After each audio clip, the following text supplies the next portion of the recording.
Hello' everyone, কি খবৰ সকলোৰে? আশা কৰোঁ সকলো ভালে আছে। আজি মই এটা বিশেষ কাৰণত এনেকৈ ভিডিঅ'টো বনালোঁ। আচলতে মই লাইভ আহিম বুলি ভাবিছিলোঁ, কিন্তু নাজানো কিয় ফেচবুকৰ ছেটিংছত একো মোৰ লাইভটো হোৱা নাই। মই এফালে গৈছিলোঁ, অলপ আগত আহি পাইছোঁ আৰু মই ভাবিলোঁ ৰাতিপুৱা মই এটা ভিডিঅ' কৰিছিলোঁ দিম বুলি, কিন্তু ভিডিঅ'টো বহুত লং হৈ গ'ল। সেইকাৰণে একচুৱেলি মই ভিডিঅ'টো দিব নোৱাৰিলোঁ। নাজানো কিয় ভিডিঅ'টো এডিটো কৰিব নোৱাৰিলোঁ আৰু তাৰ উপৰিও মই দিবই নোৱাৰিলোঁ ভিডিঅ'টো ফেচবুকত। এতিয়া মই আচল কথাটোলৈ আহিছোঁ। কথাটো হ'ল যে কালি ছানডে আছিলে, ছানডেৰ দিনাখনৰ সন্ধিয়াৰ কথা। আমি আচলতে গৈছিলোঁ লামডিং মোৰ হাজবেণ্ডৰ ভাগিনৰ আছিলে অন্নপ্ৰসন। আমি তাত গৈছিলোঁ দিনৰ ভাগতে, আগবেলা ভাগত সকলো নীতি নিয়ম হৈ গ'ল। তাৰপিছত আমি ভাত পানী খাই মেলি লৈ ভাবিলোঁ অকণমান ৰখি পেলাই আৰামছে আহিম আৰু, যিহেতু বহুত দিনৰ মূৰত লগ পাইছোঁ, লামডিং বহুত দিনৰ মূৰত গৈছোঁ। আমি 5:30 ওলাই দিলোঁ, যিহেতু এতিয়া গৰম দিন, দীঘল দিন, গতিকে 5:30 ওলাই দিলোঁ। আমি 7:30 ঘৰত পাই যাম আৰু সেই হিচাপত আমি 6:30 আহি পেলাই ডবকা পাইছোঁ। ডবকাৰ পৰা যিহেতু ৰহালৈকে আপোনাৰ এঘণ্টা সময় লাগে। সেইটো আচলতে আমি গম পাওঁ, কাৰণ আমি অহা যোৱা কৰিয়ে থাকোঁ মাজে মাজে ডিফুৰ পৰা, যিহেতু মোৰ হাজবেণ্ডৰ ঘৰ ডিফুত হয়, গতিকে মই গোটেইখিনি জানোৱেই। আমি দুইজনেই টাইমটো তেনেকৈ মেনেজ কৰি লওঁ আমি। আৰু আমি ডবকাৰ টোলগেট পাবলৈ 400 মিটাৰমান আছে আৰু 500-400 মিটাৰমান। তেনেকুৱাতে ইমানেই বেছি ট্ৰেফিক জাম আজিলৈকে দেখা নাই সেনেকুৱা ট্ৰেফিক জাম। তাৰপিছত আমি ভাবিলোঁ কি evening time truck, bus, private car বহুত বেছি আছে চাগে, সেইটো কাৰণে ট্ৰেফিক জাম হৈছে ইভিনিং। তাৰপিছত লাহে লাহে আহিলোঁ, টোলগেট পাৰ হ'লোঁ। তাৰপিছতে ইমান বেছি ট্ৰেফিক জাম কিয় কাৰণে এনেকুৱা হৈছে, আমিতো ভয় খাইছোঁ।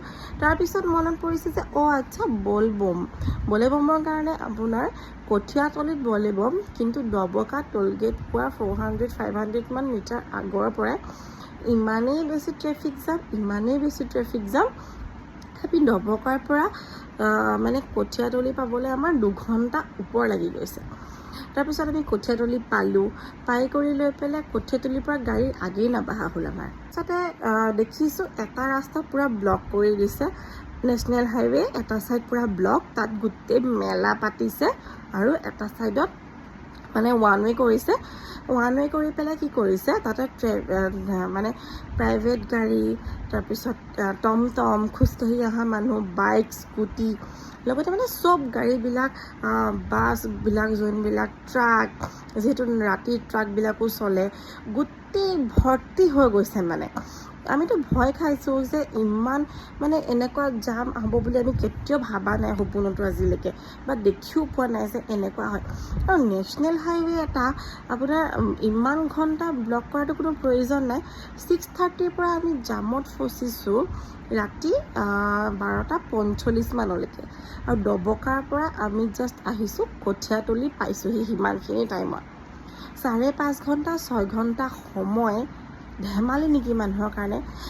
গাড়ীত মোৰ বেবী আছে, মোৰ হাজবেণ্ড আৰু মই, ইফালে ওলাব নোৱাৰোঁ ৰাস্তাত, বৰষুণ আৰু বহুত বেছি ভিৰ, খোজেই দিব নোৱাৰোঁ, দৰ্জাই খুলিব নোৱাৰোঁ লাগিছে। কাৰণ যিহেতু আমি দুপৰীয়া ভাত খাই পেলাই অলপ টাইম আবেলি ওলাইছোঁ, ৰাতি 12-12:30লৈকে ভোক লগাটো এটা স্বাভাৱিক কথা। তাৰপৰি মই ছোৱালীজনী একো খোৱা নাই, কিন্তু তাইৰ কাৰণে মই গাড়ীত কিবা কিবি অকণমান ৰাখিছিলোঁ বুলি মই তাইক তেনেকৈয়ে খুৱাই দিলোঁ ৰেডিমেড বস্তু। তথাপিও কি অৱস্থা হৈছে, পেচাব কৰিব পৰা নাই, পেচাব কৰিব লাগিছে, পানী পিয়াহ ধৰিছে, পানী খাব পৰা নাই, পানী বটলত শেষ হৈ গৈছে।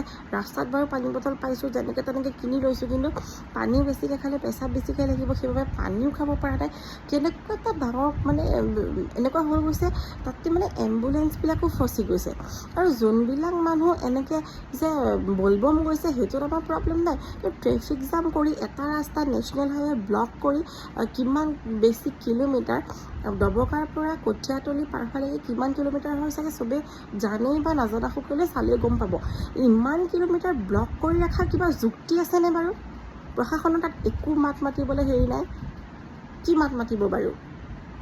যোনে কষ্ট পাইছে সি গম পাইছে ন। আজি আমি কষ্ট পাইছোঁ, আমি ভুক্তভোগী হৈছোঁ, কিন্তু যোন হোৱা নাই সি কেতিয়াও যোনে ফেচ কৰে সি কেতিয়াও গম নাপায় সেই বস্তুটো। মোক বহুতে বেয়াকৈও চাগে ক'ব যে বলবমৰ নামত মই কথা কৈছোঁ। মই বলবমৰ নামত কথা কোৱা নাই, কিন্তু মই কথা কৈছোঁ যোনসকলে মতলীয়া হৈ পেলাই ফূৰ্তি কৰিব গৈছে আনক কষ্ট দি, আৰু লগতে যোনসকলে ৰাস্তা ইমানেই বেছি জাম কৰিছে, ৰাস্তাত মেলা পাতিছে, তাৰ ওপৰত যে একো একশ্যন লোৱা নাই।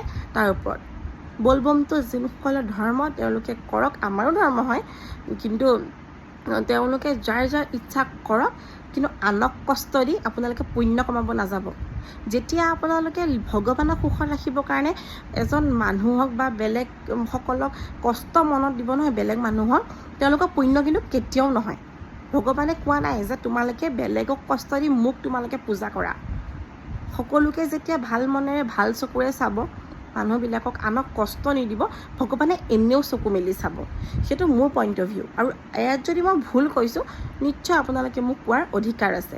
ধন্যবাদ।